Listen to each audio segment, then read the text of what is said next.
اندلس کا ایک طالب علم تھا. کسی زمانے میں اندلس مسلمانوں کا بڑا مرکز رہا ہے. قرطبہ، امام قرطبی رحمۃ اللہ علیہ وہیں کے تھے.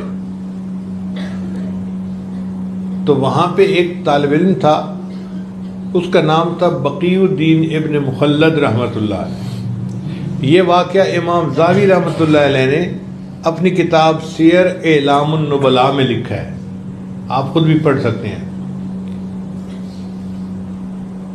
تو وہ بقی الدین ابن مخلد رحمۃ اللہ اپنے بارے میں کہتے ہیں کہ مجھے پتہ چلا کہ بغداد میں امام احمد بن حنبل بڑے فقیہ ہیں اور محدث ہیں، اور وہ علم کا ایسا سمندر ہیں کہ جو طالب علم جاتا ہے وہ علم سے اپنی پیاس بجھاتا ہے.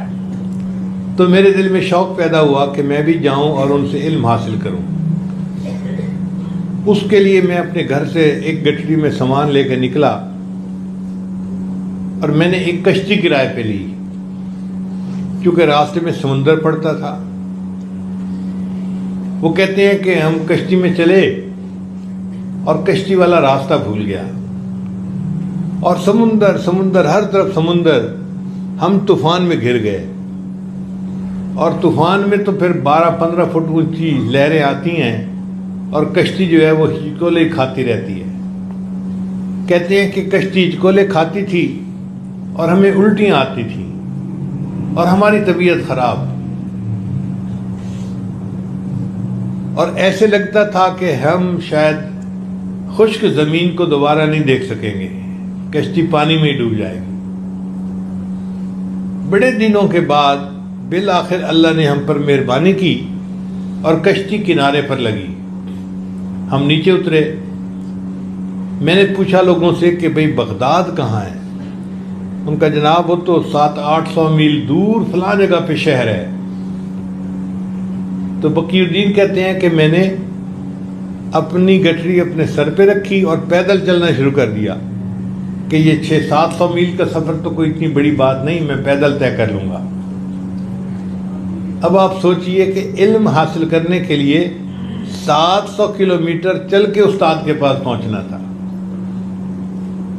فرماتے ہیں کہ جب میں بغداد شہر کے قریب پہنچا تو میں اتنا تھکا ہوا تھا، ایک درخت کے سائے میں نے اپنی گٹھڑی سر سے اتاری اور میں تو زمین کے اوپر جیسے گر جاتا ہے کوئی، اور گہری نیند کی آغوش میں چلا گیا. جب 2-4 گھنٹے سونے کے بعد آنکھ کھلی تو میں نے پھر گٹھڑی سر پہ اٹھائی اور بغداد شہر کی طرف چلنا شروع کیا. راستے میں مجھے ایک بندہ ملا جو بغداد شہر سے آ رہا تھا. میں نے اسے سلام کیا اور میں نے سلام کر کے اس سے پوچھا کہ آپ امام احمد بن حنبل کے بارے میں مجھے کچھ بتا سکتے ہیں؟ اس نے کہا نوجوان ان کے بارے میں کیوں پوچھ رہے ہو؟ میں نے کہا کہ میں تو اندلس سے چلا ہوں ان سے علم حاصل کرنے کے لیے. اس بندے نے ٹھنڈی سانس لی اور مجھے کہا کہ اے نوجوان، تمہاری یہ تمنا پوری نہیں ہو سکتی. میں نے پوچھا کیوں؟ اس نے کہا کہ بادشاہ وقت امام احمد بن حنبل سے کسی بات پہ ناراض ہو گیا ہے اور اس نے ان کو گھر میں نظر بند کر دیا ہے. نہ کوئی بندہ امام صاحب سے مل سکتا ہے، نہ امام صاحب کسی بندے سے مل سکتے ہیں، لہذا اب تم ان سے علم حاصل نہیں کر سکتے. بقی الدین کہتے ہیں کہ میرے دل پہ چوٹ تو لگی، میں نے ہمت نہیں ہاری. میں چل پڑا کہ اچھا پہنچتا تو ہوں شہر میں، اللہ کوئی صورت نکال دیں گے. شہر پہنچ کے ایک چھوٹی سی جگہ تھی، وہ میں نے کرائے پہ لے لی، اپنا سامان رکھا اور میں نے لوگوں سے پوچھا کہ بھائی شہر میں کہیں کوئی حدیث کا درس ہوتا تو ہوگا نا، اتنا بڑا شہر ہے. لوگوں نے کہا جامع مسجد میں یحییٰ بن معین رحمۃ اللہ علیہ ایک محدث تھے جو جرح اور تعدیل کے امام سمجھے جاتے تھے، ان کا درس ہوتا ہے عصر کے بعد.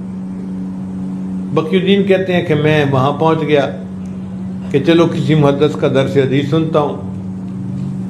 یحییٰ بن معین رحمۃ اللہ علیہ نے ایک چھوٹی سی حدیث کی تلاوت کی اور اس کے بارے میں درس دیا، اور پھر لوگوں نے ان سے راویوں کے بارے میں پوچھنا شروع کر دیا.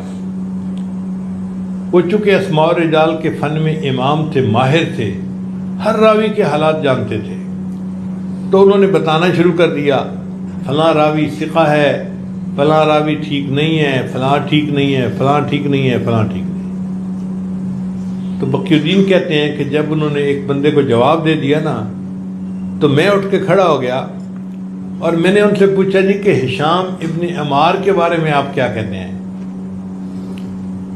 انہوں نے جواب دیا وہ ہشام چادر والے؟ میں نے کہا ہاں وہی۔ انہوں نے کہا وہ اتنے ثقہ ہیں کہ ان کے چادر کے نیچے تکبر بھی آ جائے تو ان کی ثقاہت میں کوئی فرق نہیں پڑتا، تم ان سے حدیث کی روایت کر سکتے ہو۔ جب انہوں نے مجھے جواب دیا تو میں نے پھر دوسرا سوال پوچھنا چاہا، مگر جو قریب لوگ بیٹھے تھے نا، انہوں نے میرا کرتا پکڑ کے کھینچا اور کہا کہ بھائی یہاں کا دستور یہ ہے ایک دن میں ایک طالب علم ایک سوال پوچھ سکتا ہے، اگر ایک ہی سارے سوال پوچھے گا تو باقی طلباء کا کیا ہوگا؟ اب آپ نے ایک سوال پوچھ لیا، بیٹھ جائیں۔ کہتے ہیں کہ میں نے رونا شروع کر دیا اور میں نے ان کو بتایا کہ دیکھو میں تو اتنی دور سے سفر کی مشقتیں اٹھا کے یہاں آیا ہوں اور مجھے اس ترتیب کا پتہ نہیں تھا، اگر پتہ ہوتا تو میں وہی سوال پوچھتا جو مجھے اصل پوچھنا تھا۔ لوگوں نے میرے اوپر ترس کھایا اور کہا کہ اچھا تم ایک سوال اور پوچھ لو۔ جب انہوں نے کہا نا کہ ایک سوال اور پوچھ لو، تو میں نے یحییٰ بن معین رحمۃ اللہ سے پوچھا آپ امام احمد بن حنبل کے بارے میں کیا کہتے ہیں؟ کہتے ہیں کہ اس سوال کو سن کے پورے مجمع پہ خاموشی طاری ہو گئی، سانپ سونگ گیا پورے مجمع کو۔ لوگ سمجھتے تھے کہ بادشاہ وقت ان سے ناراض ہے، اس نے نظر بند کیا ہوا ہے، اور مجمع میں ان کے بارے میں سوال پوچھنا تو اپنے آپ کو عذاب کو دعوت دینے کے معنی دینا۔ میری بات سن کے یحییٰ بن معین رحمۃ اللہ نے اپنا سر جھکا لیا، وہ تھوڑی دیر خاموش رہے، پھر انہوں نے اپنا سر اٹھایا اور ایک ٹھنڈی سانس لی اور کہنے لگے کہ امام احمد بن حنبل تو امام المسلمین ہے۔ جب یحییٰ بن معین رحمۃ اللہ نے یہ کہا نا کہ امام احمد بن حنبل تو امام المسلمین ہے، میرے دل میں اور طلب بڑھ گئی کہ میں نے تو ان سے علم حاصل کر کے ہی رہنا ہے۔ مجلس ختم ہوئی تو میں نے ساتھ والے ایک بندے سے کہا بھائی مجھے امام احمد بن حنبل کا گھر دکھا دو۔ اس نے کہا نہ بھائی نہ، اگر پولیس کو شک ہو گیا نا تو تمہیں بھی کوڑے لگیں گے اور مجھے بھی لگیں گے، میں کیوں اپنے آپ کو تکلیف میں ڈالوں؟ میں نے کہا یار مجھے اپنے ساتھ لے چلو، اور جب امام احمد بن حنبل کے گھر کے قریب سے گزرنا نا تو آنکھ کے اشارے سے بتا دینا کہ یہ دائیں طرف یا بائیں طرف امام احمد کا گھر ہے۔ میں اس گھر کے دروازے کو پہچان لوں گا، پھر میں جانوں میرا کام جانے، بس آپ آگے چلے جانا۔ اس پہ وہ بندہ تیار ہو گیا اور اس نے مجھے امام احمد بن حنبل کے گھر کا دروازہ دکھا دیا۔ اب میں اپنے کمرے میں آیا، ساری رات میں سوچتا رہا کہ میں امام احمد بن حنبل سے کیسے علم حاصل کر سکتا ہوں۔ کبھی کوئی ترتیب، کوئی ترکیب، مگر ذہن میں یہ بات آتی کہ اگر میں روزانہ جاؤں گا تو امام صاحب اول تو پڑھائیں گے نہیں، اور اگر پڑھا بھی دیں گے تو پولیس کو پتہ چل گیا تو پھر میں بھی جیل میں۔ اگلے دن میں صبح اٹھا تو میں نے اپنے گٹھلے کو کپڑے سے باندھ لیا تاکہ دیکھنے والے کو پتہ چلے کہ کوئی زخم ہے جس کی وجہ سے اس نے گھٹنا باندھا ہوا ہے، اور میں نے ایک سائل کی شکل اختیار کر لی، ہاتھ میں کٹوری پکڑ لی اور جیسے سوالی سوال کرتا ہوا جا رہا ہوتا ہے میں نے وہ شکل اپنا لی، وہ بھیس اپنا لیا اور بازار میں مانگنا شروع کر دیا۔ اب لوگ میری شکل کو دیکھتے تو میں 20 سال کا نوجوان تھا، اور ویسے دیکھتے تو میں لوگوں سے سوال کر رہا تھا۔ اس زمانے میں جو سائل تھے وہ روپیہ پیسہ روٹی نہیں مانگا کرتے تھے، ہاتھ پھیلا کر بس اتنا کہتے تھے اجرکم علی اللہ، اجرکم علی اللہ، اور لوگ سمجھ لیتے تھے کہ یہ حاجت مند ہے تو وہ کشکول میں کچھ نہ کچھ ڈال دیتے تھے۔ کہتے ہیں کہ اب میرے نوجوان چہرے کو دیکھ کے مجھے کوئی کچھ دینے کو تیار نہیں تھا، بلکہ کچھ لوگ مجھے گھور کے دیکھتے کہ تمہیں شرم نہیں آتی، اتنی جوانی میں تم سوال کرتے پھرتے ہو؟ میں ان لوگوں کی گھوری ہوئی نظروں کو برداشت کرتا، ذلت کو برداشت کرتا اور بازار میں مانگتا ہوا چلا جاتا۔ پھر ایسے وقت میں جب لوگوں کی آمد و رفت کم ہوتی ہے، میں امام احمد بن حنبل کی گلی میں داخل ہوا اور میں نے امام احمد بن حنبل کے دروازے پہ جا کے بڑی دردناک آواز سے صدا لگائی، اجرکم علی اللہ، اجرکم علی اللہ۔ میری آواز میں اتنا درد تھا کہ امام صاحب سمجھ گئے کہ یہ بہت کوئی ضرورت مند، حاجت مند ہے۔ تو امام صاحب نے اپنے گھر کا دروازہ کھولا اور ان کے ہاتھ میں کچھ پیسے تھے، سکے تھے جو وہ مجھے دینا چاہتے تھے۔ بقی الدین فرماتے ہیں کہ میں امام صاحب کے قریب گیا اور میں نے جا کر کہا کہ حضرت، میں مال کا طلبگار نہیں ہوں، میں علم کا طلبگار ہوں، اور میں نے تو آپ تک رسائی حاصل کرنے کے لیے یہ بھکاری کا بھیس اپنایا ہے، ورنہ تو میں سنت کا متلاشی ہوں، مجھے آپ روزانہ پڑھا دیا کریں۔ امام احمد بن حنبل نے فرمایا کہ نہ بھائی نہ، چلے جاؤ یہاں سے، اگر پولیس نے دیکھ لیا تو تمہیں بھی سزا ملے گی، مجھے بھی سزا ملے گی۔ تو میں نے کہا کہ حضرت، میں اس طرح بھکاری کی شکل میں روزانہ ایک وقت آپ کے پاس آؤں گا اور آپ یہی سکے لے کر دروازہ کھولا کرنا، اگر کوئی اور بندہ قریب ہے تو سکے ڈال دینا اور میں چلا جاؤں گا، اور کوئی بندہ نہیں ہے تو آپ مجھے کھڑے کھڑے ایک دو حدیثیں سنا دینا، میں ان کو زبانی یاد کر لیا کروں گا۔ میرا اور آپ کا پڑھنے پڑھانے کا یہی طریقہ رہے گا۔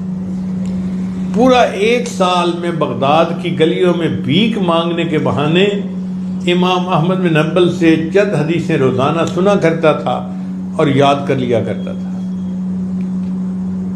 اللہ کی شان دیکھیں، 1 سال کے بعد حاکم وقت مر گیا۔ جو نیا حاکم وقت بنا اس کو امام احمد بن حنبل سے عقیدت تھی، اس نے نظر بندی بھی ختم کر دی، اور امام احمد بن حنبل کا جو درس حدیث ہوتا تھا نا مسجد میں، جامع مسجد میں، وہ بھی شروع کروا دیا۔